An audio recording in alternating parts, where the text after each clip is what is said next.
ಭಾರತ ದೇಶ ಜಾತ್ಯತೀತ ತತ್ವದಲ್ಲಿ ಹೋಗಿರೋಂಥದ್ದು. ಇದು ಅಂಬೇಡ್ಕರ್ ಅವರ ಸಂವಿಧಾನಕ್ಕೆ ಜಯವಾಗಿದೆ ಅಂತ ನಾನು ಭಾವಿಸ್ತೇನೆ.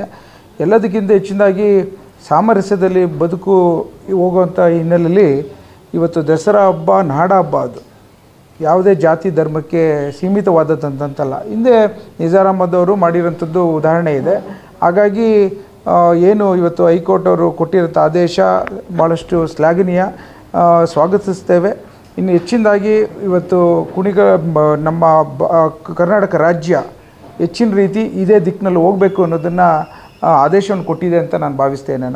ಅದರಲ್ಲಿ ಒಂದು ಅಂಶ ಹೇಳಿದರೆ ಸಾಂವಿಧಾನಿಕ ಹಕ್ಕು ಇದರಲ್ಲಿ ಉಲ್ಲಂಘನೆ ಇಲ್ಲ. ಅವ್ರನ್ನ ಕರೆದಿರೋ ಹಿನ್ನೆಲೆಯಲ್ಲಿ ಸಾಂವಿಧಾನಿಕ ಹಕ್ಕು ಉಲ್ಲಂಘನೆ ಆಗಿದ್ದರೆ ನಾವು ಅದನ್ನು ಕನ್ಸಿಡರ್ ಮಾಡ್ಬೋದಾಗಿದೆ. ಇದರಲ್ಲಿ ಯಾವ ಸಂವಿಧಾನದಲ್ಲಿ ಅವಕಾಶ ಇದೆ, ಆ ಕಾರಣಕ್ಕೆ ಕರೆದಿದ್ದಾರೆ ಅನ್ನೋದು. ಹೌದು, ಇವತ್ತು ಸಂವಿಧಾನದಲ್ಲಿ ಅಂಬೇಡ್ಕರ್ ಅವರು ಕೊಟ್ಟಿರೋಂಥ ಸಂವಿಧಾನದಲ್ಲಿ ಯಾವುದೇ ಜಾತಿ ಧರ್ಮದ ಭೇದವಿಲ್ಲದೆ ಸರಿಸಮಾನಾಗಿ ನೋಡೋ ಅಂಥ ದೃಷ್ಟಿಕೋನ ನಮ್ಮ ಸಂವಿಧಾನ ಇರೋವಂಥದ್ದನ್ನು ಅವ್ರೇನು ಕೊಟ್ಟಿರೋಂಥ ಒಂದು ಸಂವಿಧಾನದ ಶಿಲ್ಪಿಯಾದಂಥ ಅಂಬೇಡ್ಕರ್ ಅವರದ್ದು ನಮ್ಮ ಸರ್ಕಾರ ಪಾಲಿಸ್ತಾ ಬಂದಿದೆ.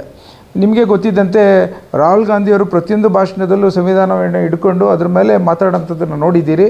ಅದೇ ರೀತಿ ನಮ್ಮ ಕಾಂಗ್ರೆಸ್ ಪಕ್ಷ ಮುನ್ನಡೆ ಹೋಗ್ತಾ ಇದೆ. ಇವತ್ತು ನಮ್ಮ ಕೋರ್ಟಿಂದ ಕೊಟ್ಟಿರೋಂಥ ಒಂದು ಆದೇಶ ಇವತ್ತು ಭಾರತ ದೇಶಕ್ಕೆ ಒಂದು ದೊಡ್ಡ ಸಂದೇಶವನ್ನು ಕೊಟ್ಟಿದೆ ಅಂತ ನಾನು ಭಾವಿಸ್ತೇನೆ.